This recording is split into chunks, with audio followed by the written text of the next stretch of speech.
Hey, what's happening, folks? Who are here? And this is the Midweek Report, September 30th, 2020. Just wanted to, go through, um, a few things, news and notes that are going on in the sport of boxing, man. Um, Had like a couple of announcements that, came through and just wanted to, talk about that for a little bit. Um, Hold on just a second. Just trying to get a few things that are coming on and coming through. So um just wanted to go through that type of stuff there um with the announcements, man. You're hearing about a couple of things here. One is news that came up earlier today, reference to a fight that to be honest, I expected this to happen, um, early this year. You know, if it wasn't, for this whole thing with the lockdown and whatnot, um, I would have expected this already. But reports that came down that um, Daniel Jacobs and Gabe Rosado have reached an agreement to face each other, man, on November 27th. Real quick, man, got something here from MMA champ, the GOAT. Lost on Errol Spence just sparring. If it's, pretty much he's kind of like going through this camp. So my thing has always been with Errol Spence that I don't know like what his overall weight status is.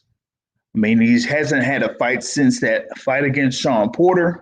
Then he had the accident. But remember, before he fought Sean Porter and in between his fight with Mikey Garcia, he ballooned to over 180 pounds. So you're going from over 180 to come down to 147 in order to fight Sean Porter with the style that Sean Porter has, a mix up of fighting and boxing. So I would like to, see like what his status was, after the accident. Like he's had conversations when he's been on live, and he looks like he's around 168 or something like that. But him sparring right now, I guess he's, kind of like, preparing himself there. You know what I mean? So, what is it saying here? Like Julio Cesar Martinez, the next Pancho Villa. That's kind of interesting there that you would kind of like say that. Martinez has that fight coming up. That's that triple header. He did fight earlier this year. That was in Texas. Saw that fight that he had in Texas. So he's,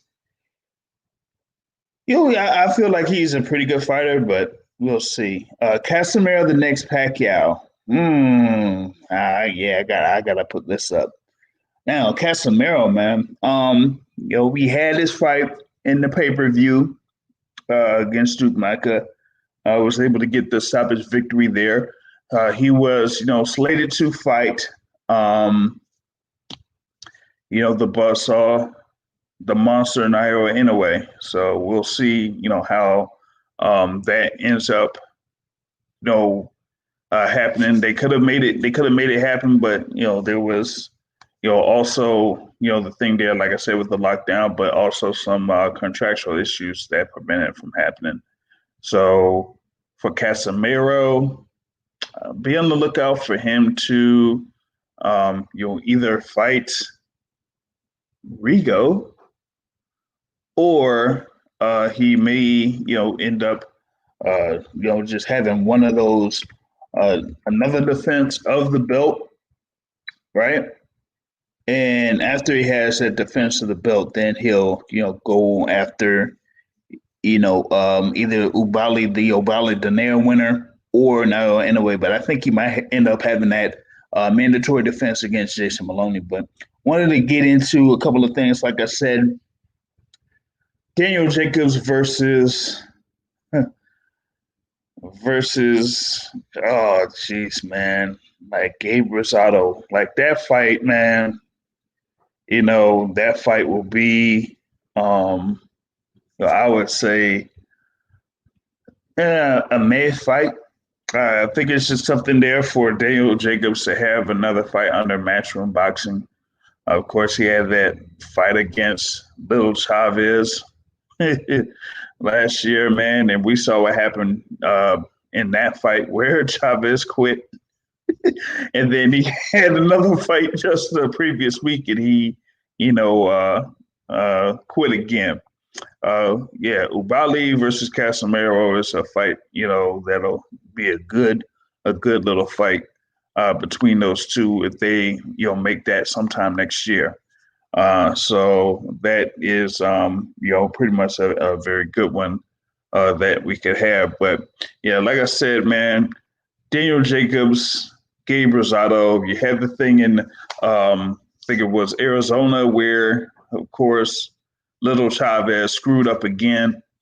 Then, the crowd got so angry they threw stuff all in the ring. And then, the people had to be cleared out of the arena. And then they still ended up having the Gabe Rosado fight after everyone cleared out of the arena. And I remember Gabe Rosado and Daniel Jacobs were, verbally jabbing back and forth before that particular fight. So that fight was kind of like being, talked about, being happening before all of this stuff with the lockdown. So this is kind of like 4 or 5 months in the making or so, right? So I'm not really, all too excited about the fight. You had Daniel Jacobs there in the super middleweight division right now. They said that they wanted to, have Daniel Jacobs go up against John Ryder instead, which to me would have been a better overall fight. John Ryder is, at least ranked in super middleweight rankings for the WBC and the WBA. So at least, that would put Daniel Jacobs in the mix as far as like contending for a world title later on down the line at super middleweight. But facing someone like Gabe Rosado really doesn't move the needle at all there for him. You know what I mean? So I don't know why they, wanted to go ahead and go forward with this fight. They could have, held it off there a little bit. Just kind of like say, you know what, we need something better for Daniel Jacobs. And Daniel Jacobs basically does need better. But given the details with Daniel Jacobs and his kind of like his, I guess they had the thing with the 3-fight contract where, he had himself set up to fight Canelo Alvarez. And then once he fought Canelo Alvarez, it just depended on what happened if he won or lost. If he lost, then he would be, kind of like guaranteed up to $4 million for the next 2 fights. If he beat Canelo, then, of course, it would be lots of money for him. But he ended up losing that fight. So after that, he just, had those 2 fights, one against Little Chavez, as I call him, and then now, against Gabe Rosado. And if he's making money, about at least $2 million, like he told Jamal Charlo, he's touching M's. He's touching M's, bro. Jamal Charlo's like, well, I'll get there. And well, now we see from the pay-per-view that he's pretty much got there. So Daniel Jacobs, after this particular fight, I'll be really interested to see where he ends up going. He should still be under the advisement of Al Heyman, so he could possibly get some fights over on the thing where it's shown by Fox or Showtime, and that's where I would like to see him because there's some really interesting fights there at the 168-pound division. Given you have, Caleb Plant, you have David Benavidez there, you have, Anthony Durrell, still there, Caleb Truax still around, So there's a few fights, that could be made there in that instance. Well, on the flip side, you have two champions that, Matchroom Boxing has not been able to put Daniel Jacobs in the position of fighting, whether it's Billy Joe Saunders or Callum Smith. So, with this thing with Daniel Jacobs, man, I just don't see him doing that much else under Matchroom. He's had, a good few fights under that banner before the Canelo fight, got himself the Canelo fight, and, he was able to, win the world title um, at middleweight before, losing to Canelo. And then now he's moved up to super middleweight. Uh, I mean, I've kind of like been a fan of Daniel Jacobs. I'm not sure why he, kind of like broke away from trainer there, Andre Rozier at that time, but um, he's just still, making the moves that he's making. I guess he says he's kind of like Hollywood or whatever it is. But there's that. Um, I guess Bob Arum says that uh, the date for the third Fury Wilder fight has changed. This is coming through ESPN.com. You know that Fury Wilder 3 no longer is scheduled to take place on December 19th. The site for the title fight is still Allegiant Stadium, but they wanted to move it um, because of that particular date. December 19th would be scheduled for conference title games. Now with the delayed college football schedule, so a lot of the conference title games, like say the Big Ten title game or SEC title game, or something like that, or ACC title game, would be pushed back to that. But I mean, for me, even with me personally being a college football fan and about a boxing fan, analyst, and things like that, um, I don't see like what the major issue is for having a fight of that magnitude not be on that date. Like you could have something to the point where those college football games were in at around 11 p.m. Eastern time. So you tell me that you can't have that fight around 11:30 or something like that? It's not like you're waiting until 1:30 a.m. Eastern time for the fight to happen.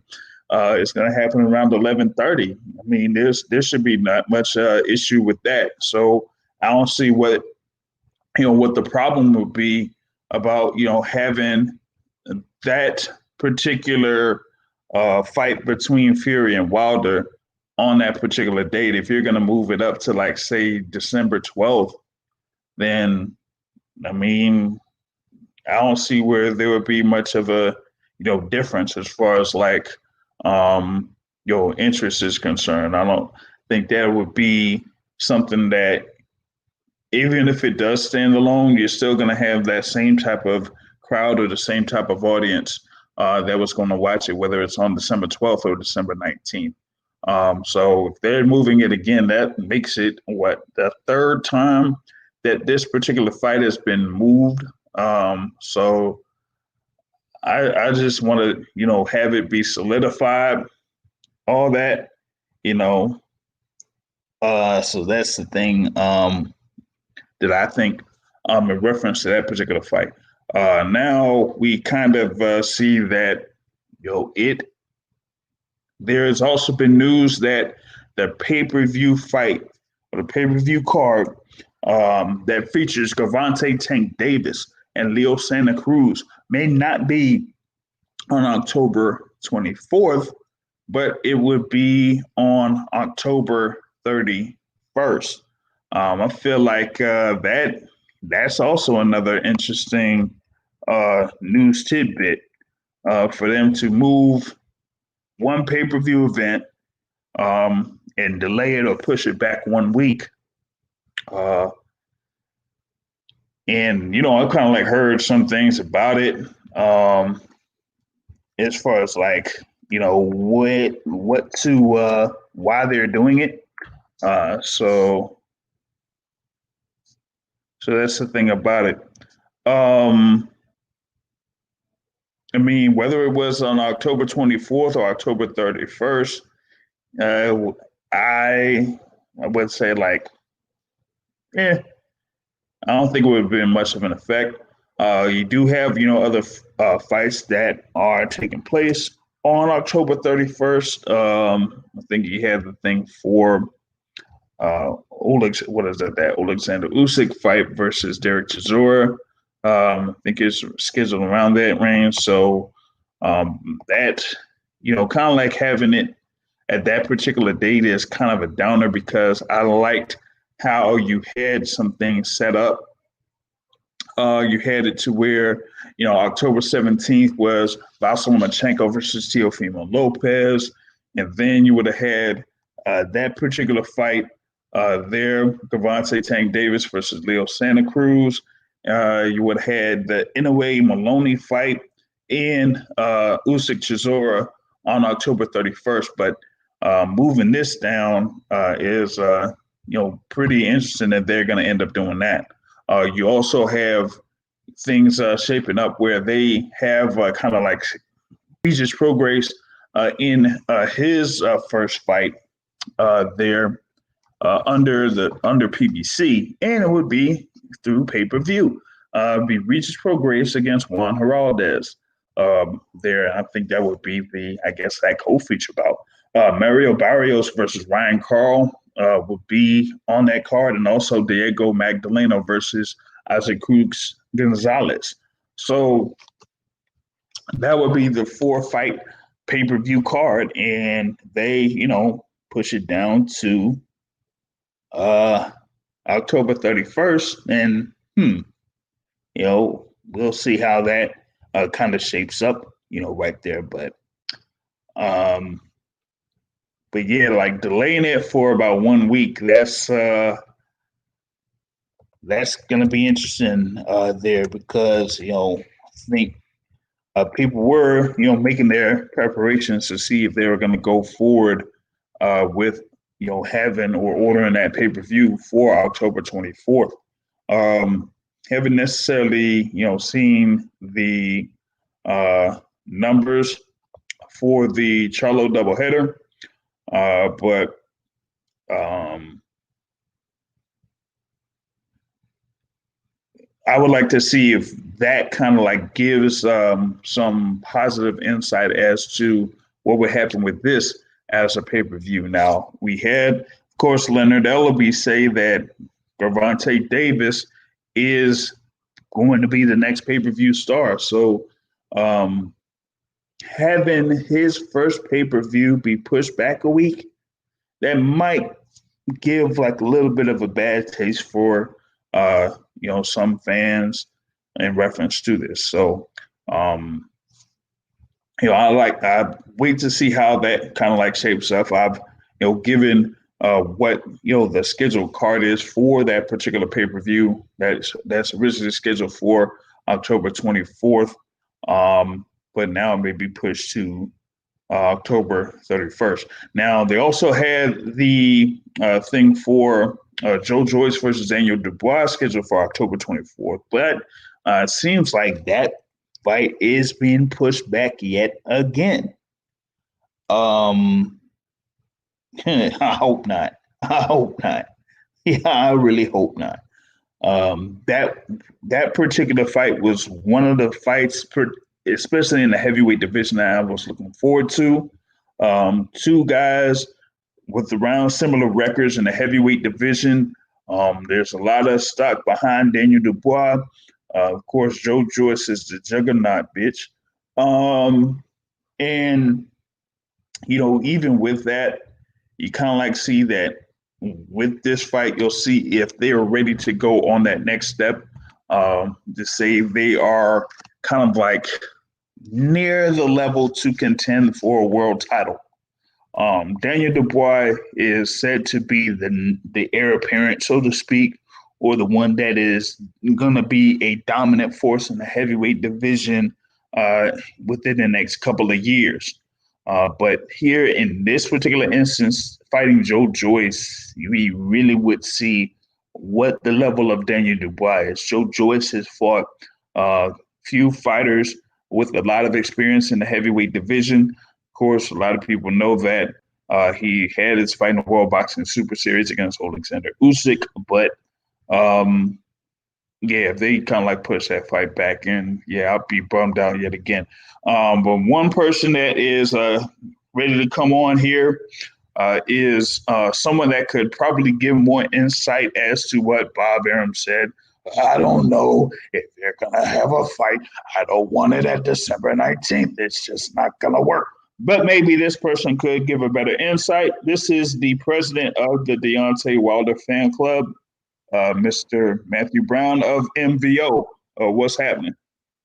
Hey, what's going on, JR? Have you talked about the breaking news yet about Tank Davis versus Leo Santa Cruz? Yeah. Just did that a few minutes ago about it, being moved. And I kind of seen one of your responses to a tweet. So yeah, and oh God, uh, and now I've seen what freaking Mike Coppinger had Why, said. why, why is he trying to frame this as it has something to do with UFC? Because it's fucking Mike Coppinger, man. It's god Well, damn, man. listen, Like like shit. the UFC card is in um the Middle East, and it's gonna start like in the middle of the afternoon, early Yeah, afternoon in the United States. yeah. So It'll be how is like that 2 supposed to p.m. compete with a card that's going to start literally like 6 to 7 hours later? Right. I'm And like, come UFC's a bunch on, of man. skinhead white guys rolling A bunch around of like skinhead white guys okay, rolling around in the ground like a bunch of homosexuals. yeah, it's not the same audience. Definitely not. You're not going to Definitely not. go from the Migos concert to the Metallica concert. It's just not the same audience. I don't understand why it's always being framed that way. Maybe Coppinger's looking for a job with UFC or something. Hey, that was a bad comparison because I would go to a Metallica concert. Hey, I like Metallica too, actually. But we know that Metallica and Migos don't have a crossover fan. Yeah, they don't have a club. Oh man. But also, I kind of touched on this earlier. That Bob Arum wants to move the date for Fury Wilder 3 because due to the college football schedule and how some of these conferences have, recently announced, oh, we're going to go ahead and play football now. So because of that, what they had like originally scheduled for conference championship games has been pushed back a couple of weeks. It's usually the first weekend or the first Saturday of December, but now it's going to be the third Saturday of December, which Yeah, means but it that's could be, stupid. yeah. That's stupid. Like, I first of all, I'm starting to think that Tyson Fury is trying to find a way to get out of this Deontay Wilder fight. If you've noticed Oh, over the last few months, JR, it's always somebody from Fury's side or Fury himself chirping about, oh, is this fight going to happen? Who knows? Does Deontay Wilder want the fight? It's Frank Warren. It's Bob Arum. It's Tyson Fury. It's John Fury. Guys, I understand that you got lucky by being able to punch Deontay Wilder in the back of the head, knock off his equilibrium. oh. I understand. I understand. You know you got lucky. And the people don't know that you got lucky. But guess what? You know you got lucky, and Deontay Wilder know you got lucky. So here's some simple shit. He ain't saying shit. These dudes are scared to fight Deontay Wilder again. That's what it is. Because if you look at that fight week schedule, the Raiders are supposed to be playing Thursday night football that week. Okay? So Uh you're huh. telling me that it wouldn't be a huge deal to have this huge heavyweight fight down in Las Vegas at the same time that the Raiders had this big Thursday night football game that you can promote your fight on. Come on. Oh please. They scared. It is what it is. Nah, Now I think it's head games, man. They they're doing head games. There's no way that Tyson Fury would be kind of like sidestepping this fight. of course I he don't is. see that. When's the Vladimir Klitschko rematch happening? Hey, listen, we've already had a rematch between Wilder and Fury. He didn't go, in no binge, but so that fight couldn't happen. And listen, we're talking about Bob Arum here. Like Bob Arum will make sure that Tyson Fury comes through with the third fight. It's a lot of money on the line. He has a lot of money on the line. He's like, "You're not going to fuck up my money, Tyson Fury. You better go in there and you're going to fight." Listen, like, yeah, that fight's gonna happen, man. Um, oh, jeez. Oh, you're not only the president of the Deontay Wilder fan club, but you're also the president of the El Campeon fan club. The great And Canelo. so, what's been up with El Campeon, man? Well, we know that he uh, filed another lawsuit against Golden Boy, Dizona Oscar de la Hoya. This time it's in state court instead of federal court, which I think was done by design because what he's trying to do is get out of his contract with Golden Boy, but still retain his $285 million. And the way he can do that is he needs to show that, first of all, Oscar de la Hoya gave him a personal guarantee that he was going to get his money. Also, he needs to show that he has been attempting to make fights, which he's done because he personally petitioned the WBC for the Yildirim fight. He offered to take a pay cut to fight Calvin Smith and Billy Joe Saunders. So he's been Mm-hmm. making an effort to get in the ring.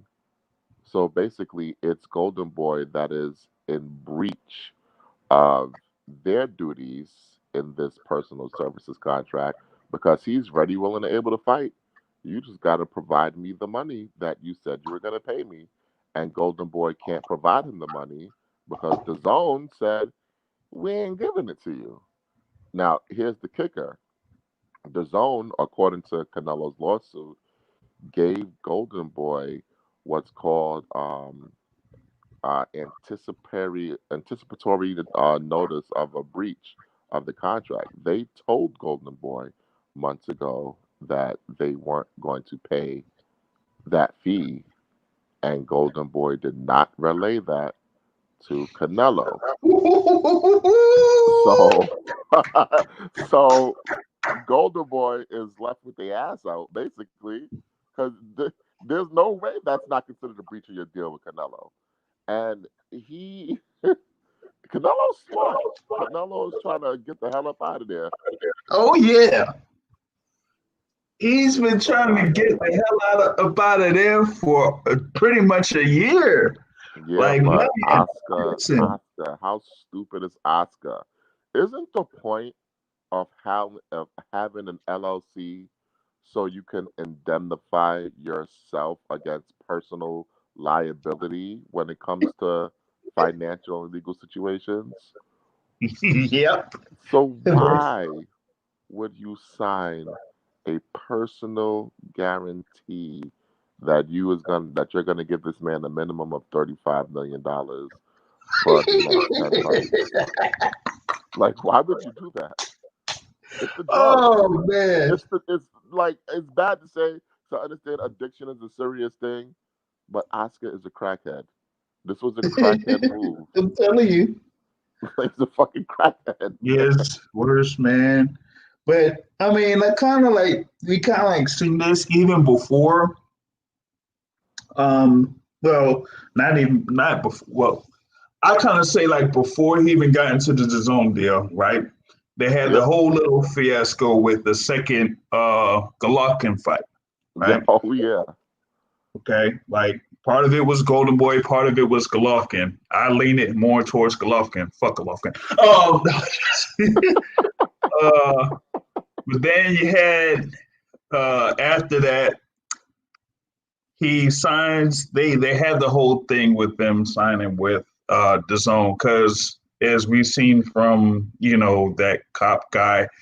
That it was a package deal that not only did they get Canelo, but they got like a supposed annual budget for Golden Boy Boxing to hold such and such cards per Yep. year, a 18 minimum million a of year. 5 cards 5 per years, year. 90 million. Yeah, but they ain't really much of a budget.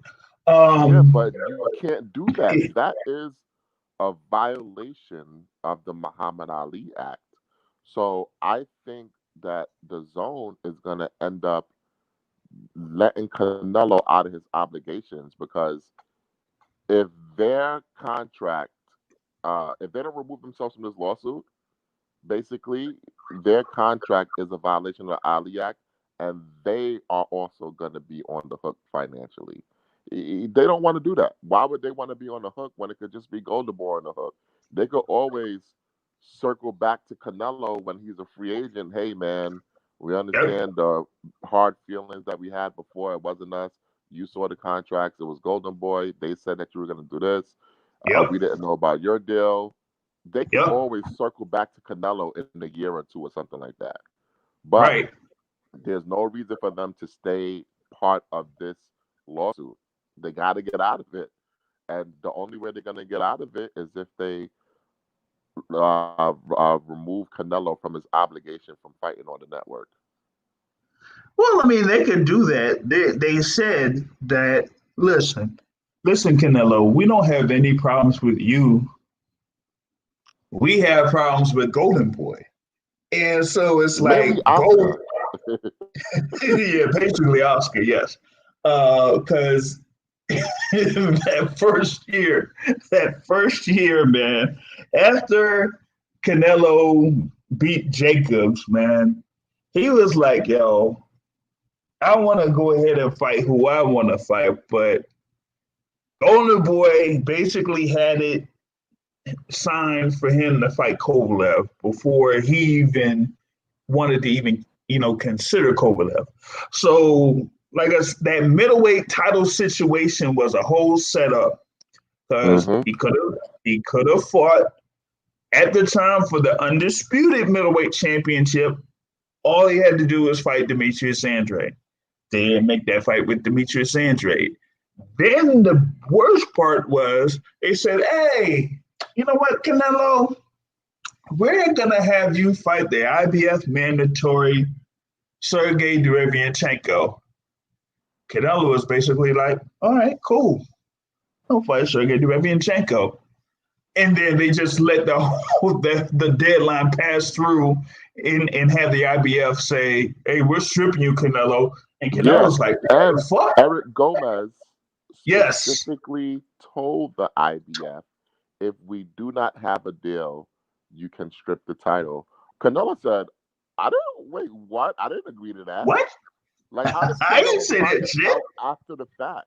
Why are you making promises to these companies, these sanctioning bodies, without getting prior approval from the person that is going to affect?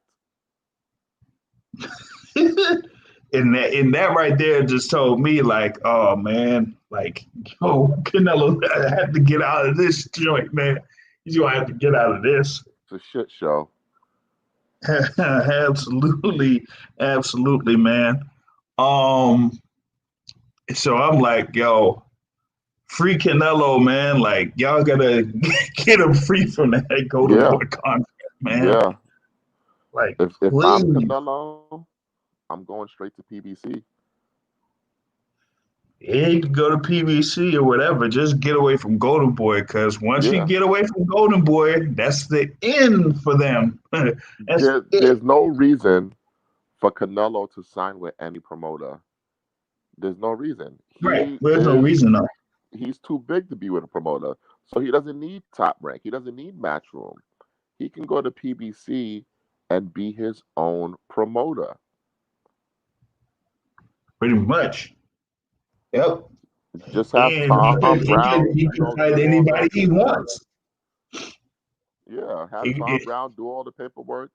Give Tom Brown his little 10, 15%, and away you go. Everything else is yours. You get man, concessions, you get ticket sales, you get everything.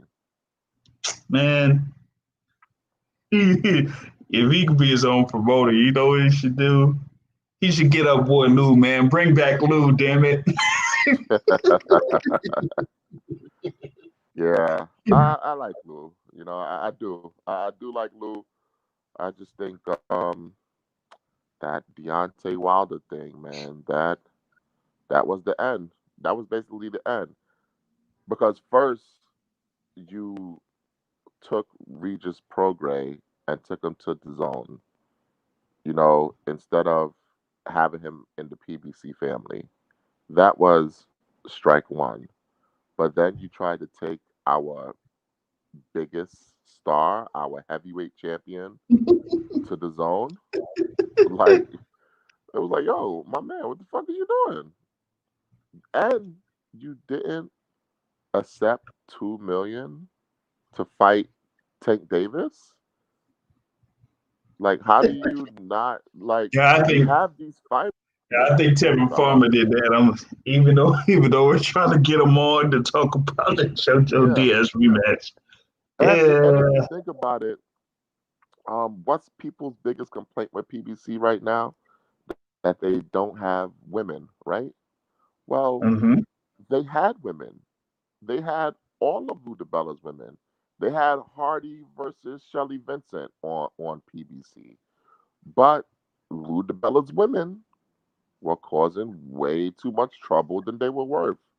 They Heather Hardy complained about being on FS1 and the NBC Sports Network and stuff like that. She wanted to be on the main card, Big Fox. She wanted to be on NBC. She wanted to be on show. No, Wasn't no. she on one of the cards for either like Thurman Porter or Thurman Garcia? Yes. And her Okay. ratings weren't that good. So that's the thing. Like, Lou, get your house in order. And you haven't seen a woman fight on PBC since. And that's because of Lou's women. You got to get them in order. Like you got you had Paul Kroll on your show on Sunday, Yep. right? Is Paul Kroll complaining about fighting on FS1 this weekend? Nope. Nope. Nope. It's like you could either be the main event on cable, FS1, whatever deals they had at the time, or you could do nothing. Now you have no network. So who got screwed in the end? PBC's doing just fine. Heather Hardy can't get a network to pick up one of her fights. So who won? And then on the flip side, you got someone like Michaela Mayer, who's about to have finally that a title fight, but Yeah, but uh ESPN screwing up with her also. Why? yeah, Tell me, why are they fighting on ESPN Plus? Why do you have Inoue on ESPN Plus? He's supposed to be your big signing, your big yep. international signing. The monsters coming on Halloween. but he's gonna be fighting on a fucking app. Like, come on, that's not that's. I don't know what they're doing. They're screwing it up. Do not have your fighters on an app. This is why I was against the zone in the first place.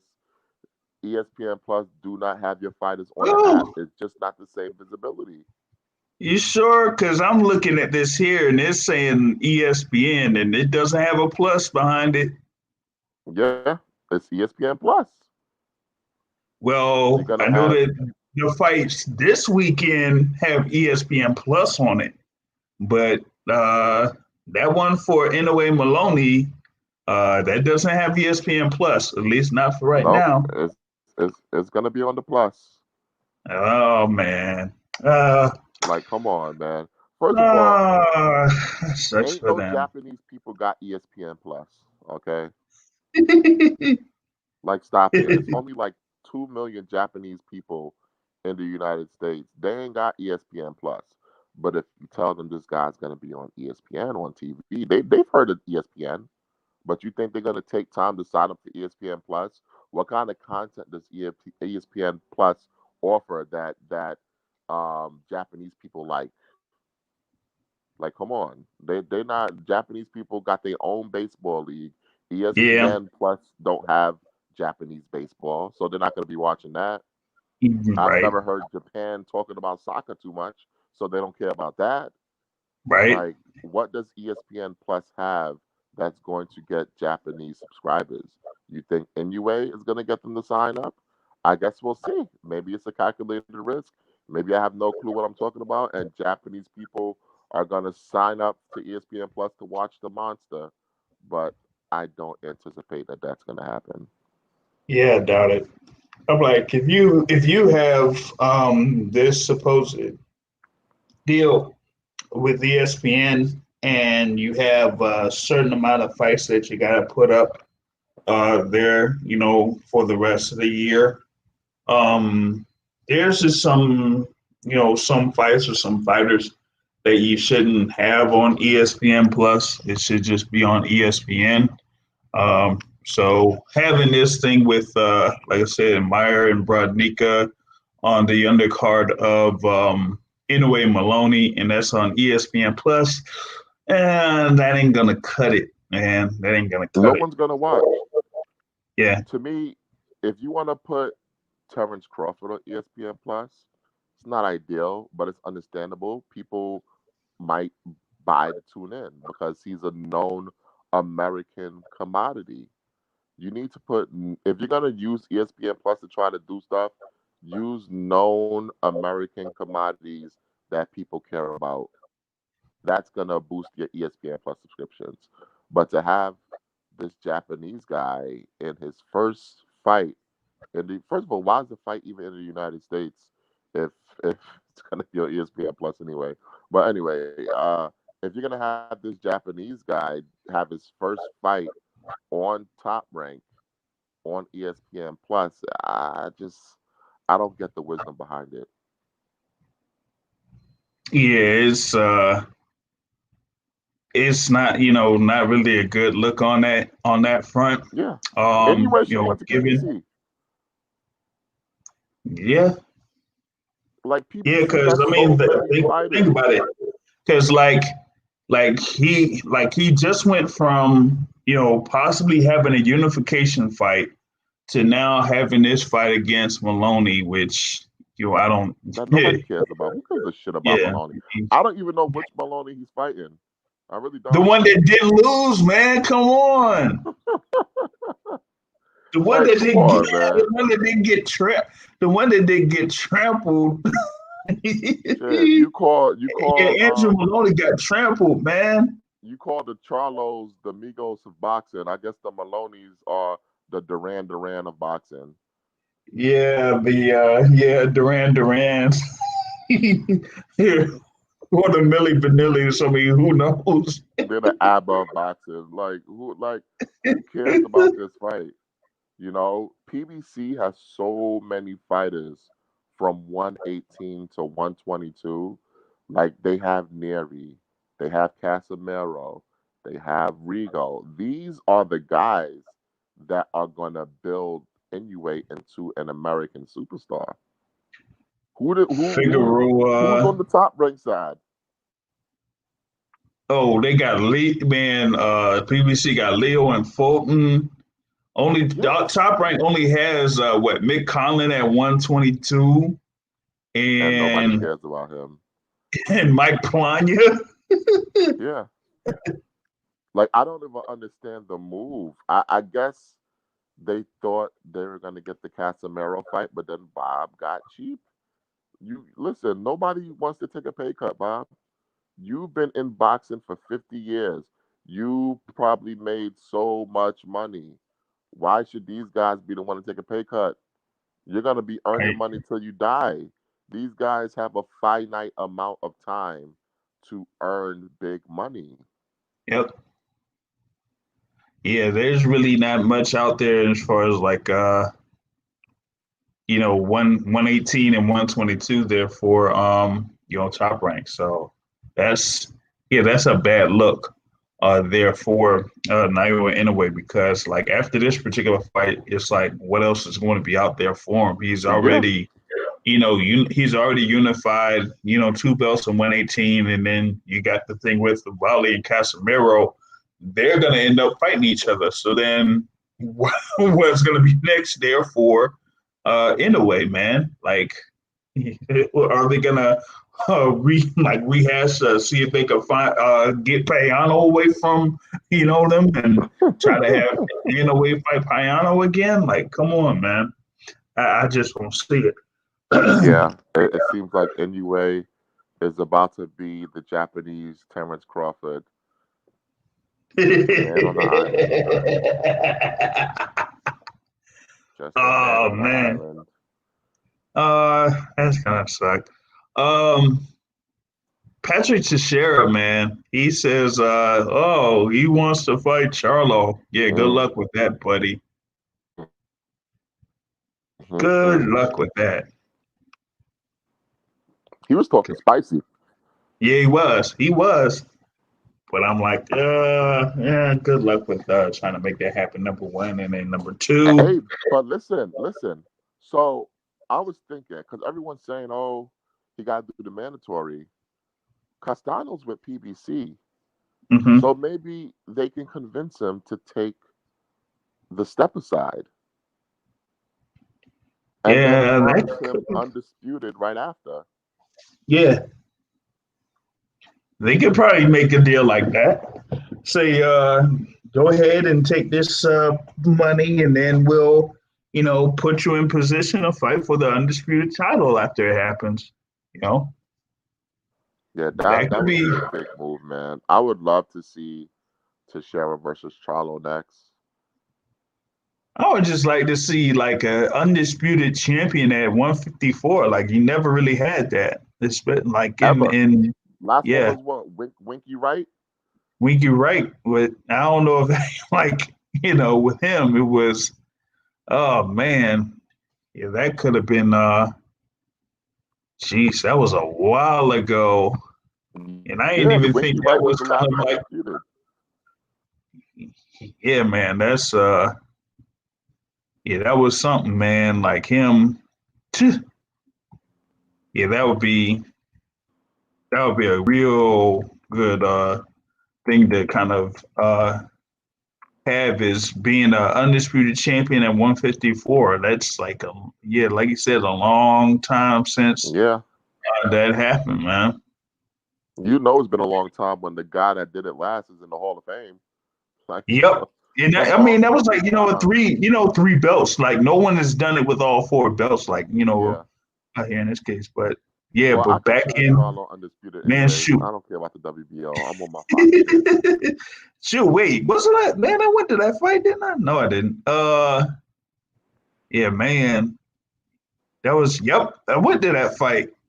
March 13th, 2004. Oh, yeah, definitely went to that fight. Still got the ticket, actually. But Oh, man, so you saw when Wright went undisputed. yeah, That's that was dope. yeah, man, because they had a few people out there. I think man, I think John Ruiz was part of that fight card. Let me go back to this thing. Because that was That's like the probably why main they got event. Roman No, Reigns there. You they probably had right. they had Messi Joe Messi on there. Yeah, Messi. That's what he called it, Messi Joe Messi. That was the co-feature bout, Messi Joe Messi against Vasily Girov. That's trash, by the way. like like you wouldn't want to look at the fight card that they had on there, man. But it did look all too good. But yeah, we haven't had like a four belt world champion at 154, and pretty much it could be real close to making that happen there. So hopefully they straighten this out to where either Teixeira gets that shot to face Jermell Charlo, or if they have Teixeira versus Castano, then that winner faces Charlo. So you Yeah, I have guess in the meantime, Charlo will have to take care of the Russian IBF mandatory. yeah. But who cares about that? The Murtazalia. IBF needs more interim titles, man. Give that motherfucker an interim belt while Charlo handles his business. Like, why are Yeah. these sanctioning bodies like actively standing in the way of undisputed? Isn't it more money for these guys? The higher the revenue the fight generates, the higher the purses, the higher sanctioning. Yeah, higher percent. I'm like, yeah, because y'all get y'all percentage, but as long as the overall purse is higher, then y'all get more money. So what are y'all doing? Yeah, Yeah. it's always the WBO, man. Always. Yes. Well, it's either them or the IBF. Yeah. Well, the IBF I could understand because they had the whole FBI raid, and I guess they don't want to go back into those days. But like, yo, I was looking at the IBF rankings. You know, Zarameta's only ranked number 3. Right. Like I said it a couple of days ago. I said in 9 of the 15 divisions, the IBF doesn't have anyone ranked number 1 or number 2 in those 9 of 15 Wow. divisions. How can you consider yourself a legitimate sanctioning body if that's the case? Cause I don't even know, like they want to, and it's like they want to do things a long way. Like they'll say, oh, okay, this guy, we'll name this guy number 1 and this guy number 2, and the winner's gonna be the IBF mandatory, and then the IBF champion has to face that. Man, come on, we don't need all this time wasting, man. Stupid. Just go ahead and just have a number 1 ranked contender. And if you're gonna have them as a mandatory, then have them as a mandatory and just get that thing over with, man. So I'm Exactly. like, goodness. Oh God. Uh, oh goodness, Keith Heidick, man. Come on, man. Uh What's going on with Keith? nah, he just posted the thing on the this was like earlier today, something that we knew for how many weeks now? At least 3 weeks that it was basically official. It's been a quote unquote official 3 weeks ago, but we knew that this fight was going to happen months ago. And that's the thing for Devin Haney, Yuriorkis, Gamboa. And Oh, I'm come like, on. come on, folks. What we pretending about? Y'all are so late with this, number one. And it's like y'all trying to boost up, y'all still trying to boost up the profile for Haney. And it's And like, by the way, that fight sucks. yeah, and that fight sucks. And Because and, and and and while we're on the subject of fights on the zone that sucks, why Jacobs versus Rosado? What the fuck is going yeah, on? I talked about this before you got on. I said, look, that fight was also another fight that was already penciled in before the lockdown. Like we knew that it was going to be happening after Jacobs versus Little Chavez. So whether it was going to happen in April or May or whatever it is, that's one thing. But for me, shoot, I would have tried to. You know what? They could have had this fight what was that, August 31st or whatever it is, where they had the card in Tulsa. They could have Yep. had that fight in Tulsa. Just have it, get it over with, and that's done. But here's the interesting thing about this, right? Isn't Daniel Jacobs pretty much near the end of his run with Matchroom Boxing after this fight? Yeah, this is his last fight. And it's funny you mentioned that because I think that that's the reason why. If you look at the media reports, what are they saying in regards to this fight? Oh, the zone was pushing for John Ryder. What? Who cares about John Ryder? Why are you mentioning it? That has nothing to do with this fight. I think they are trying to like control the narrative that oh look, Danny Jacobs was scared to fight this guy, blah blah blah blah blah, and then they're gonna try to position John Ryder as some big deal when they launch in the UK in a couple months. As that's what they wanted to have as his fight that they'll put as the main event for the zone in the UK. But like I said, I mean, even with John Ryder being a higher ranked opponent by far than Gabe Rosado, there was like this zone knew that Daniel Jacobs was going to end up fighting Gabe Rosado. They Yeah, knew that. So why not have that fight over in Tulsa? get it out Because the way, and then see you if you number could one, you get it out the negotiate way. a new Number deal. two, y'all had a good amount of time after that Julio Cesar Martinez fight got scrapped. So y'all could have put together the thing for Daniel Jacobs and Gabe Rosado by that time. Y'all could have done something about that, you know. But nope, y'all didn't do it. So now you gotta wait for now at this particular point another 2 months for this fight to happen. Come on. Y'all could have had this fight because Matchroom was doing that thing over in this fight camp or whatever. Shimon motherfuckers. But after that first month of August, y'all, I mean, y'all couldn't tell me that y'all couldn't make this fight around that time. I Of just course they don't could think have. that they could make that fight, you know? Of course they could have. So I'm like, geez, man, they trying to, kind of like hold this thing off. But yo, Daniel Jacobs is still, riding pretty or sitting pretty. Yeah, had that good old deal, for the Oh yeah, Canelo he got a fight. great deal. And it would have been even greater if he was able to get that win. But He got a great deal. I think he's getting like a $4 million minimum. yep, yep, yep, He eating. yeah, he's eating good in And whatever now neighborhood he he's in. gonna beat the hell out of Gabe Rosado, and Oh, then go back to who's PBC he to try with? to get a Charlo fight.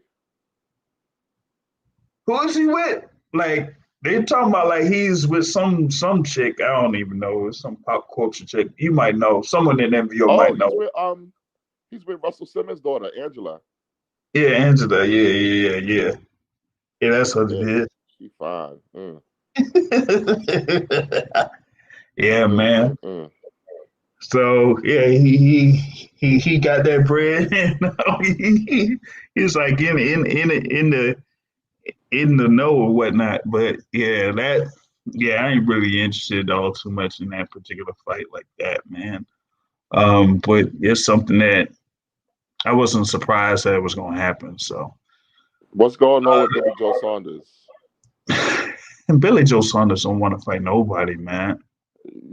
Eddie Hearn named guys that he was gonna fight. What was it? Martin Murray, Oh, it was four guys, man. I John forgot. Ryder. Yeah, John Ryder, Martin Murray. It was Murray, Ryder. I know one of them was Fedor Chudinov. Yeah, Fyodor Chudinov and Rocky Fielding was the other one. Yes. So you know what? You know what the funny part about it is? According to the WBO rankings, you have to be top 15 to fight for the title. Mm-hmm. The only person in the top 15 that he named was Chudinov. Yeah, and that's trash. man. Maybe you know what, man. Even though someone else, I guess, called him out, and that might end up fight might end up happening. It's gonna be a good fight. But shoot, Steven Nelson should have been calling him out, yo. But Yeah, Nelson might end up fighting Berlanga next year. If that happens, ooh, that's gonna be a good appetizing fight right there, man. So yeah, Cole versus but Errol. why is it Saunders just can't fight Andrade? Because he don't want to fight Andrade. He really doesn't want to fight Andrade. Like that that is stylistically a bad matchup for Saunders because Saunders wants to have like some type of a boxing advantage against his opponent. He wouldn't really have that against Andrade, Yeah, you know? And so that's why he's more, I don't know why, but he's more confident in fighting Canelo than fighting Andrade because he feels like he has more boxing skill than nah, he Canelo, just wants the which he Canelo doesn't. payday. He wants to payday. I don't That's all think he's that confident. I think he just wants that big ass payday. is. Yeah. I mean, he's like, come on, man, I just want to get paid. Um, Yeah, he's confident the check won't bounce. what about I wonder if Caleb Plant is gonna fight Truax. I don't think Plant's gonna have another fight this year, but if Well, he you see, does, Plant is out there training now. He's releasing videos of his training, so he must have something in the works. He was one of the PBC guys that didn't get announced when they did this whole rollout. So right. I do wonder if he's going to. He has to fight somebody because the Well, IBF is not the. He has the IBF, right? yeah, he The already honored IBF that though. is already, yeah, but they're already ordering an eliminator between two guys that nobody cares about or heard of or can pronounce their names. So he's gonna need to fight somebody real soon, or he's gonna have another mandatory due right away. You said they didn't even pronounce his names. What are they gonna have? Evgeny Svetdenko against Idols Yerbashinuli? Yerbashinuli. Yo, the IBF is so trash. Oh my It's god. just trash. It's just absolutely trash. Like, all right, so wait a minute. All right, so all right, they're moving that Davis Santa Cruz fight. Um, Allegedly. allegedly. Somebody should tell Tank because, like, maybe 20 minutes before Coppinger broke that news, Tank is still talking about October 24th. Yeah. So apparently he hasn't been told yet. Yeah. Yeah, apparently he hasn't been told yet. But you also have a date on Fox for November 7th. So that one, yeah, you still don't know what that one's going to be yet. Yeah. And that one, yeah, the only two fight dates on Fox that don't have a main event announced yet is the November 7th one and the December 26th one. That's it.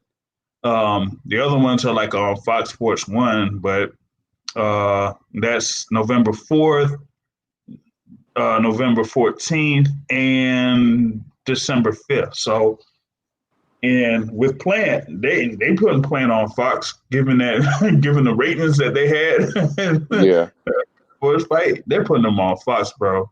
So it's like, hey, they're gonna have to, get something set up for Caleb Plant because he's like on CP time or whatever he calls They it. should put him up against Darrell, actually. They could. It could. They have to get Darrell in the rankings, Yeah. but you know, I don't see. Because he's not on the rankings, so it's like, if you put him on the rankings, then that means they're gonna have to drop somebody, I guess. So unless if they have that fight between those two guys before they announce who Caleb Plant's fighting. So yeah, Yeah, it's a possibility. freaking IBF, man. The worst. It's full of crap, man. But yeah, that's pretty much what I had here for the midweek report, man.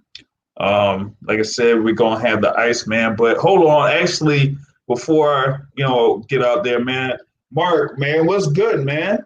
Like, jeez, Yo, what's up? you on here, Mark? Yeah, what's up? Can you hear Oh me? man, like good to have you on here, man. Just let's talk about some news and notes, man.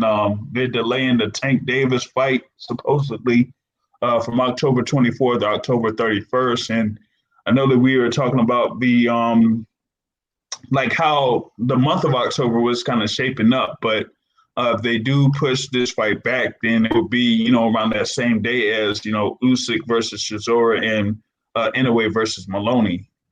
So that's kind of interesting there when they have this fight card pretty much set up for that pay per view with Tank Davis against Santa Cruz, and Regis Prograis is slated to be on that fight card as well. So yeah, I don't know how they're gonna, well, kind of like push that thing back a week, but they say it's supposedly going up against some UFC crap, but I don't see that. It's going up against Khabib versus Gaethje, which is the biggest fight of the year in UFC. Yeah, but isn't that Khabib fight going to be in Saudi Arabia? And Something like that. But one of the other reasons why they're actually doing it is if they move it to October 31st, they're trying to actually get fans in the, I think what's the name of it? The Texas, if they try to move it to Texas, is what I've heard. The Alamo Dome or something like that in San Antonio. The San Antonio's Alamo Dome. I don't know. I've never heard of that stadium or arena, but you guys might. Yeah, that's the Alamo Dome is the one in San Antonio. Yeah. Yeah. So, they're trying to get fans in there. So even if they don't do massive numbers on pay-per-view, they're trying to get some gate revenue in. I understand. I understand the move. Mm-hmm. True. So yeah, that's gonna be what I'm gonna look out for if they make that official the move for that. But you also have the thing for Tyson Fury and Deontay Wilder. They want to push it from December 19th to probably December 12th because of the action with American football. But we have the president of the Deontay Wilder fan club on here, and he says that Tyson Fury doesn't want to have that third fight. Who said that? Man, I said it. Oh, Tyson Fury doesn't want the fight? No, I don't think so. Why is it everything that's coming out that's putting the fight in doubt is coming from Tyson Fury's side? Well, I don't know. I mean, Frank Warren's team said they can't have the fight take place in the UK. That's all. They didn't reject them having the fight. They rejected the fight in the UK. I mean, Wilder's team, we're talking about like court proceedings and stuff like that, and doctors. No. Wilder's team hasn't said anything. Okay, All Wilder's Wilder's brother team did. said was that we activated the rematch clause. The rematch is happening this year. That's all you've heard from Wilder's team. You haven't heard from Wilder since. Oh, well, Wilder's brother. Is that fair?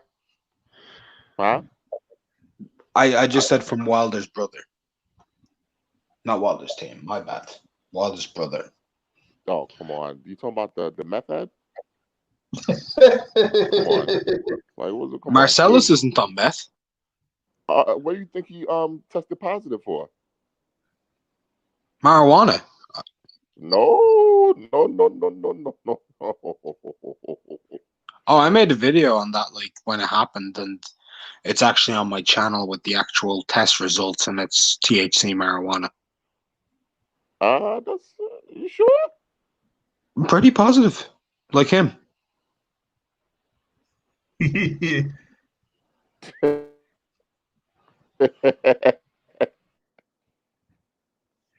Hey, I'm like, yeah, he was on that good gush, man.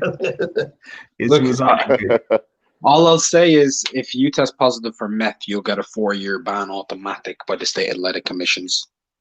Automatic for meth. But not in the U.S. No, it's in the rules and regulations. So he would be banned longer than Jarrell Miller. Oh Yes. man. Yes, because apparently it's more dangerous to fight with meth in your system than it is with PATs in your system because you can legitimately die. Like way Yeah, easier. yeah, you could. You definitely could. Oh man. Yeah, so yeah, we'll see what's going down as far as like the news for that Fury Wilder 3, man. But also what is it like? Have we heard like anything about when they're pushing that Joe Joyce Daniel Dubois fight? Because they were trying to have it for October 24th, but yeah, I doubt that that's happening. Frank's not doing that shit without fans, man. He's on his last Yeah. days. Apologies for swearing. My bad. Nah, you don't have to apologize for that, man. What we got here? Question from Luis Puente. Shout out to Luis Puente, man. What's your prediction on Crawford versus Kell Brook? Man, there's some people that are buying like Kell Brook to see if he's gonna be in good condition for this particular fight because they're not completely sold on Crawford as far as like his like overall ability is concerned, and he's prone to get hit, and he has got checked by Kowalski's in his last fight. So, man, I mean, of course, I'm leaning towards Crawford, but if they're saying like Kell Brook is like anywhere near what he was for the Errol Spence fights or the Gennady Golovkin fight, then maybe Crawford having to deal with for the first few rounds. But Terrence Crawford, like after the fourth round, once he like bites on his gum shield or mouthpiece or whatever it is, and he just gets to work on breaking down his opponents. That's what pretty much separates him from a lot of his opponents. So I got Crawford in that one. Yeah, I agree. I think Kell's pretty much coming towards the end. I've watched his last 3 fights at 154, and he's been poor. So yeah, I think Crawford might fracture. They weren't really like notable fights at 154 either. No, man. Max DeLuca didn't really look too great in. Michael Zarafa, he had trouble with. A part-time stripper. Yeah, man. It's funny, it's true. He's a part-time stripper. Yeah. I mean, yeah, yes, but it's like, like how you gonna struggle with somebody that's like doing that on the side, man? So, but yeah, that's slated for, I guess, November 14th. They haven't made no official announcement on it, but it's gonna be November 14th, man. For that particular fight. Also, like they were saying, like, I don't see it going the distance. It's going to be a stoppage by a 6 or 7 round stoppage for Terrence Crawford, right there. Speaking about the 147-pound division, the reports out that like Spence is just sparring, just out sparring. So like this is pretty much I would say the start of the camp for the Errol Spence Danny Garcia fight. So I'd like to see like 7 weeks out. Huh? Are we 7 weeks out? Yeah, pretty much around that range, about 7 weeks out or something like that. Okay. So yeah, he should be, pretty much on that track for that fight that's scheduled for November 21st. So I mean, I don't know, because like I was saying, as far as like his last fight before he took on Sean Porter, he ballooned up to over 180 pounds before Mhm. that fight. So he had a lot of time where he had to cut down weight before he could even really, train or be in the, any sparring type of instance. So I like to see like what his status is at this particular point as far as like him coming down, because he usually, to me, like walks around at like 165 plus. I Um, heard he. I heard he was 163. 10 days ago. it 163 10 days ago, yeah. So I'd say he'd be about, because what was it, Matt? Like he was on that show with Steven Jackson. Up in And, smoke. yeah, Up in Smoke. That was months ago, and I thought he was like around 168, 170 at that particular point. Well, at least his face looked like it was. He was. Yeah, but he's been consistently in the low 160s. He's apparently gotten back with his nutritionist Mm-hmm. and his strength and conditioning coach. So he says that he's not gonna be out of the 160s for like the rest of his career, basically. Mm-hmm. Gotcha. So Well, that's good news. yeah. So yeah, he's gonna be I guess prepared for this thing here with Danny Garcia. Like folks are saying, like, don't sleep on Danny Garcia or whatnot, or whatever it is. But I'm like, okay. But the thing for me is Danny Garcia, like he hasn't fought someone like the size of a Errol Spence. So like if he's like going toe to toe with the likes of a Keith Thurman and a Sean Porter, that's one thing. But to me, Keith Thurman and Sean Porter are a little bit, smaller than Errol Spence. So Errol Spence could get up there and wait coming into the ring. So he might get tagged. If he gets tagged a good little bit against Errol Spence, that might not be a good look for him. You know what I mean?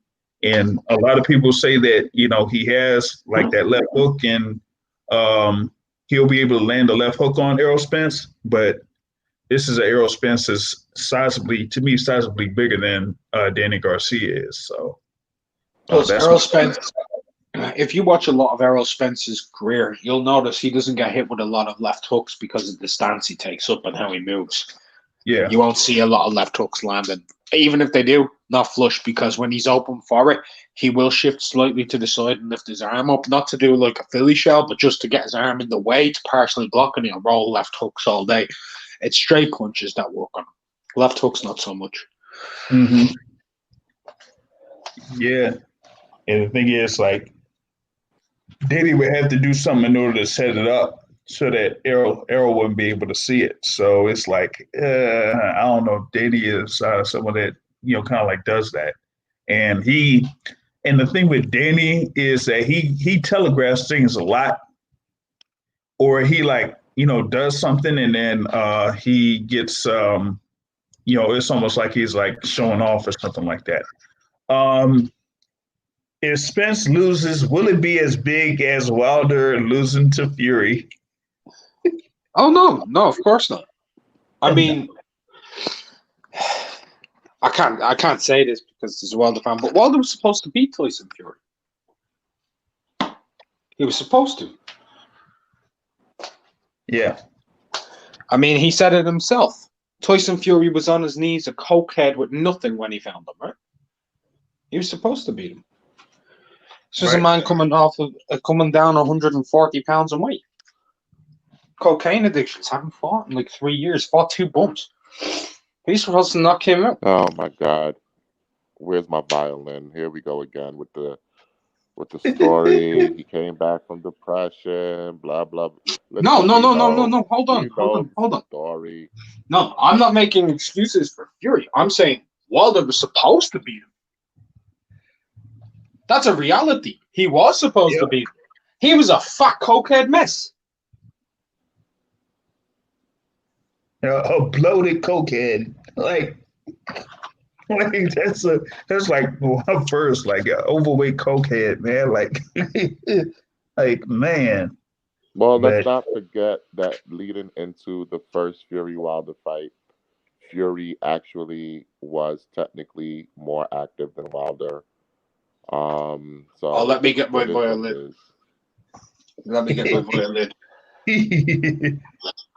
Let me play my violin and we'll talk about these. Here we go again. Tyson Fury was more active fighting against absolute garbage cans that all three of us could beat on the panel. well, Listen. December is gonna be here before you know it. All will be right with the world. Mark. Sophia's staying here, baby.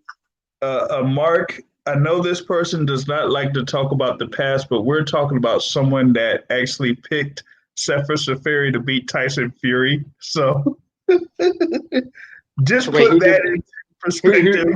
Who picked Sefer Listen. Safari to beat Tyson Fury? Sefer Safari is the greatest Albanian heavyweight of all time. He was ranked number 2 cruiserweight in Albania at the time behind his own brother Nuri. But to be fair, Sefer Safari is so good they had to name him twice.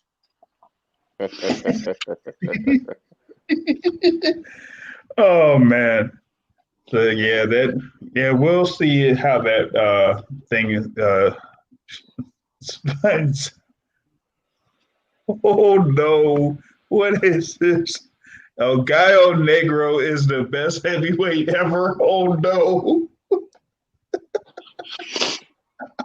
Okay. Oh God. But man, but I'll have to close this midweek report out, man. I know it's about what is it? 3:22 a.m. over your way. 2:22. Yeah, 2:22 over your way. Man, it is. I'm good, bro. I'm at work. I'm in a shed doing nothing. Oh, true. Well, yeah, you got some good time, and you'll be chilling out. But yeah, I'm gonna make about 10 videos. yeah, I feel you, man. Hey, you can do that, man, and just run those 10 videos out.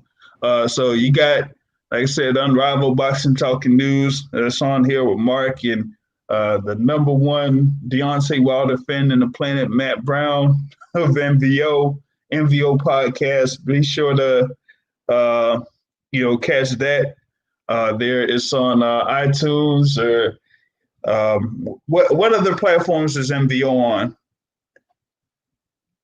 iTunes, Spotify, everywhere you get podcasts.